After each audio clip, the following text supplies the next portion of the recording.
आप सब पर सलामती हो। आबिद हशरी का लिखा हुआ है, दर्द की लहर यकीनन मेरे घर जाएगी। मैं न हूंगा तो खुदा जाने किधर जाएगी। मैं अंधेरों के तसलसल से नहीं हूं खाइफ।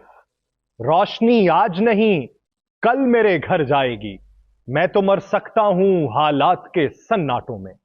दोस्तों, क्या मेरी आवाज भी मर जाएगी? नाज़रीन, मैं हूं यासिर रशीद और आप मेरा व्लॉग देख रहे हैं।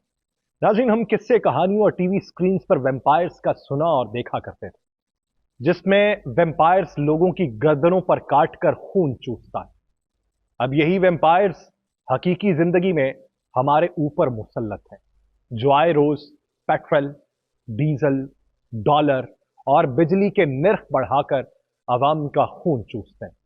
ये वो वेम्पायर्स हैं जो दिखते तो इंसान हैं लेकिन दिल के बगैर हैं। ये वो वेम्पायर्स हैं जो अपोजिशन में हो तो आपके बहुत खैरखा दिखाई देते हैं, लेकिन बरसर इक़्तिदार आते ही इनकी हवस ऐसे जागती है कि ये इंसानियत भूल जाते हैं। ये वो वेम्पायर्स हैं जो अपना खाकर भी गरीब आवाम का मुंह का नवाला तक छीन लेते हैं। ये वो वेम्पायर्स हैं जिन्होंने आवाम को दौरे यजीदियत से भी बढ़ के मारा, ना सिर्फ प्यास से बल्कि रोटी, मकान और बिजली के झटकों से मारा। हुजूर वाला, एशिया कप का नतीजा जाने क्या होगा, लेकिन डॉलर, डीजल और पेट्रोल की ट्रिपल सेंचुरीज हो चुकी हैं। हुजूर वाला, रोज रोज डसने और खून चूसने की बजाय एक बार ही बतला दें कि आपको मराआत की कौन सी मेराज पर सुकून नसीब होगा और आवाम का कौन सा दर्द ऐसा है जिसका जायका उन्होंने अभी तक चखा नहीं। हुजूर वाला, रोज रोज डसने और खून चूसने की बजाय एक ही बार बता दें कि आपके इलाज के पैसे कब पूरे होंगे और आवाम ने कब तक दिल दर्द की और डिप्रेशन की अद्वियात को खाना। जुमेरात के दिन रुपए के मुकाबले में डॉलर की कदर में मजीद इजाफे के बाद जब स्टॉक मार्केट में शदीद मंदी का रुझान नजर आया, तो एक जानिब जहां सियासी गैर यकीनी को मोर्दे इल्जाम ठहराया गया, वहीं दूसरी जानिब सोशल मीडिया पर बहुत से सवालात ने जन्म लिया। सवाल उठने लगे कि क्या सियासी अदम इस्तेहकाम का खात्मा मुआशी तनज़्ज़ुली की रफ्तार को रोकने में कामयाब हो सकेगा। सवाल उठने लगे कि क्या इंतखाबात से यह तमाम मंजरनामा तब्दील हो जाएगा। सवाल उठने लगे कि क्या ये तमाम जो जीरक लोग आए हैं और एक्सपर्ट्स हैं, ये पाकिस्तान की तकदीर को बदल सकते हैं।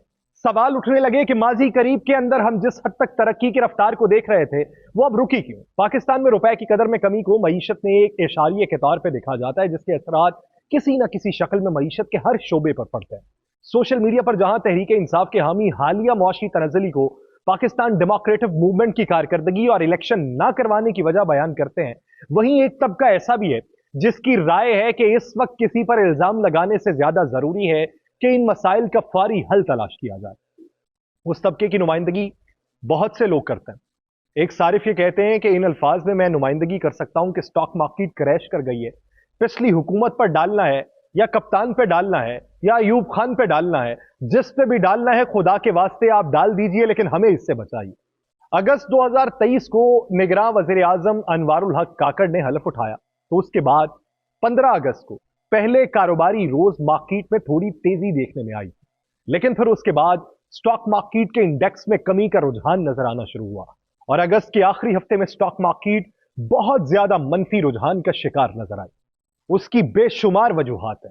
डॉलर की कीमत में इजाफा उसकी एक बड़ी वजह है, और इसके साथ साथ जो एक सबसे बड़ी वजह गर्दानी जा रही है वो ये है कि पाकिस्तान के अंदर ये इशारे पाए जा रहे हैं कि आने वाले दिनों के अंदर इंटरेस्ट रेट को बढ़ा दिया जाएगा। स्टॉक मार्केट इंडेक्स ने पहले कारोबारी रोज 200 पॉइंट्स तक गिरकर मंगल के रोज स्टॉक मार्केट इंडेक्स में 708 पॉइंट्स गिर के एक नया रिकॉर्ड कायम किया।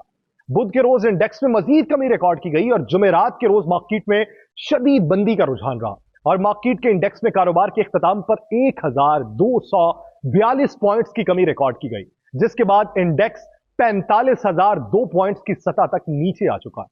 मुल्क में निगरां हुकूमत के कयाम के बाद डॉलर की कीमत में एक जानिब बहुत ज्यादा इजाफा हुआ, तो दूसरी जानिब स्टॉक मार्केट शदीद मंदी का शिकार रही। हम नहीं सोच सकते थे कि 300 से भी डॉलर तजावुज कर जाएगा।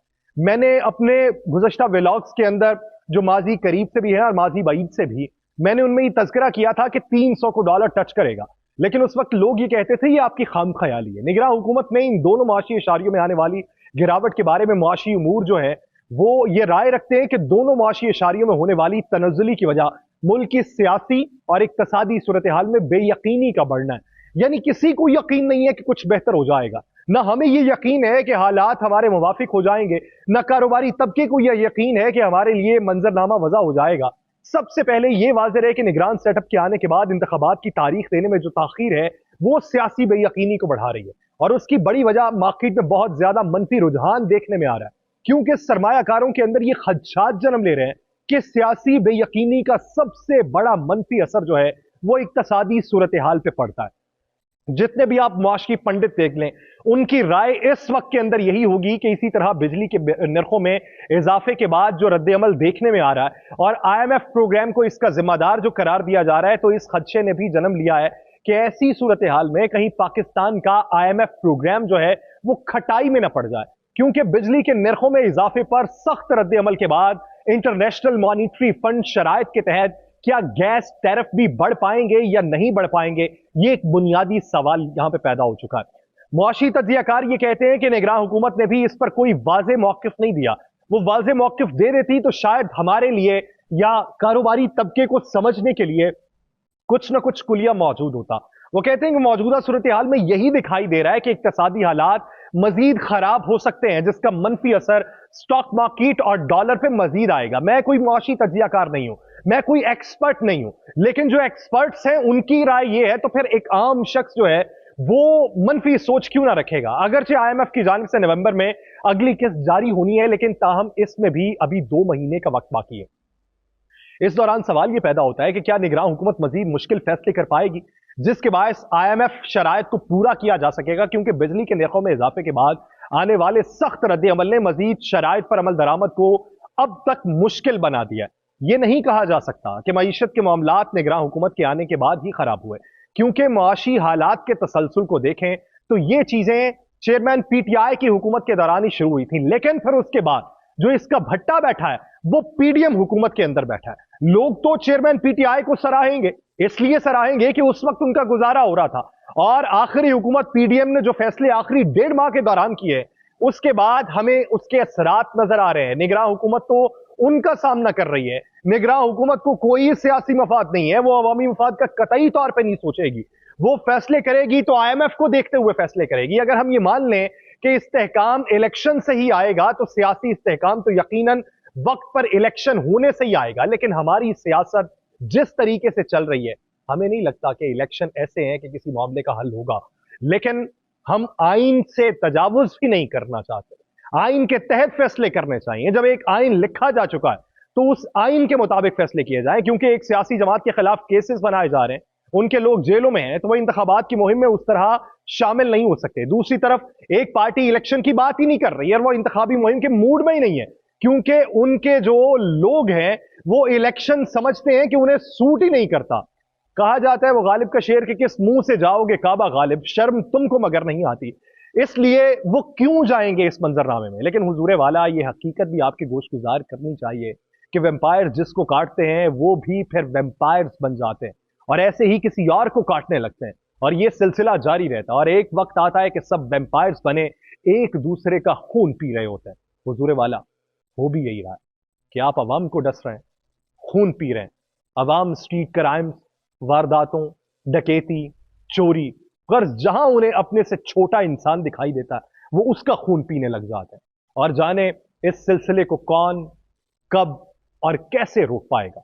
लेकिन यहां पर पाकिस्तान तहरीक इंसाफ के सदर और साबिक वज़ीर आला चौधरी परवेज इलाही को फिर से गिरफ्तार कर लिया गया। एक तरफ सियासी अदम इस्तेहकाम, एक तरफ हमारा कानूनी मंजरनामा मखमसे का शिकार, और एक तरफ मुआशी अज़ाब। इस्लामाबाद पुलिस ने आज चौधरी परवेज इलाही को केनाल रोड से गिरफ्तार किया और इस्लामाबाद पुलिस उन्हें गिरफ्तार करके विफाकी दारुल हुकूमत रवाना हो गई। अब एक तरफ लाहौर हाई कोर्ट जो है वो फैसला जारी कर चुकी है। फैसला जारी करके उन्होंने ये कहा है कि आप इनको गिरफ्तार नहीं कर सकते, क्योंकि चौधरी परवेज इलाही को रिहा करने का हुक्म दिया गया। अदालत ने तहरीरी हुक्म में कहा कि परवेज इलाही को नैब या कोई अथॉरिटी और एजेंसी गिरफ्तार नहीं कर सकती, जबकि परवेज इलाही को किसी भी कानून के तहत नजरबंद भी नहीं किया जा सकता। अब यह फैसला जारी किया लाहौर हाई कोर्ट ने। لاہور ہائی کورٹ کے فیصلے کے اوپر عمل درآمد ہوگا پنجاب کی حدود کے اندر. تو ادھر سے اسلام آباد پولیس آئی تو اسلام آباد پولیس کے مطابق پرویز الہی کو 3 MPO کے تحت گرفتار کیا گیا اور پولیس انہیں اسلام آباد منتقل کر رہی ہے. یعنی انہوں نے لاہور ہائی کورٹ کے دائرہ اختیار سے ہی باہر بات نکال دی. پرویز الہی کو 3 MPO کے تحت 15 دن کے لیے اڈیالہ جیل میں نظر بند کیا جائے گا. نیب نے پرویز الہی کے رہائی کے حکم کے بعد دوبارہ گرفتار کرنے سے انکار کر دیا تھا. پولیس اہلکار جو پہنچے تھے وہ نیب اہلکاروں کی پرویز الہی کو گرفتار کرنے کے لیے منت سماجت کرتے رہے کہ آپ گرفتار کروا دیں، لیکن نیب آفیسر نے پولیس افسران اور اہلکاروں کی بات ماننے سے انکار کر دیا. اب جب یہ منظرنامہ وہاں پہ پیدا ہوا تو اس دوران پولیس اور نیب اہلکاروں کے مابین ہاتھا پائی ہو گئی، ہاتھا پائی تک بات گئی اور پھر بعد میں چودھری پرویز الہی صاحب گھر کے لیے روانہ ہوئے تو انہیں کینال روڈ پہ سادہ لباس میں ملبوس پولیس اہلکاروں نے گرفتار کیا، جبکہ ان کے ساتھ معاونت لاہور پولیس کر رہی تھی. جسٹس منصور علی شاہ اس پورے منظرنامے کے اوپر یہ بات کرتے ہیں کہ صدارتی معافی کی طرح نیب سے معافیاں دی جا رہی ہیں، بدنیت لوگوں کے ہاتھ میں اتھارٹی دی جا رہی ہے، کئی لوگوں کے پاس منشیات اور دیگر ذرائع سے حاصل داغدار پیسہ موجود ہے اور داغدار پیسے کا تحفظ کر کے سسٹم میں بہت سے لوگوں کو بچایا جاتا ہے. ریاست کی ذمہ داری ہے کہ منصفانہ اور غیر معاشرہ جو اقدامات چل رہے ہیں اس کو ختم کریں اور پھر معاشرے کا قیام عمل میں لایا جائے. ریاست نے یقینی بنانا ہے کہ مجرمان آزاد نہ گھومیں، مواشی مواقع جو ہیں وہ چھیننے کی بجائے ان کو فراہم کیے جائیں، کیونکہ اسی وجہ سے لوگ ملک چھوڑ کے جا رہے ہیں. معیشت کے شعبے کو سیاسی طاقتوروں کے لیے مختص کر دیا گیا. چیف جسٹس آف پاکستان بولتے ہیں، یہ عام شہری کیا بولے گا؟ یہاں پہ انصاف فراہم کرنے والے یہ بول رہے ہیں کہ بنیادی حقوق کے براہ راست تعلق کے سوال اٹھائے جا رہے ہیں. ہم سمجھتے ہیں کہ بہت سے بنیادی حقوق نیب ترامیم سے متاثر ہوئے ہیں. لوگ اپنے نمائندے کسی مقصد سے منتخب کرتے ہیں اور وہ مقصد آئین کے اندر درج ہے، لیکن اپنے اپنے مقاصد کے تحت ان کا استعمال کس طریقے سے کیا جا رہا ہے، کیا ہمیں یہ وے فارورڈ دے سکتا ہے؟ یہ سوچنے کی بات ہے. نہیں تو اجارہ داری جس نے قائم کرنی ہے ایک ہی بار کر لیں. ہمیں اس سے دور رکھیے، یا ملوث کرنا ہے تو اس حد تک کر لیجئے کہ ہم بول نہ پائیں. مجھے دیجئے اجازت. اللہ نگہبان.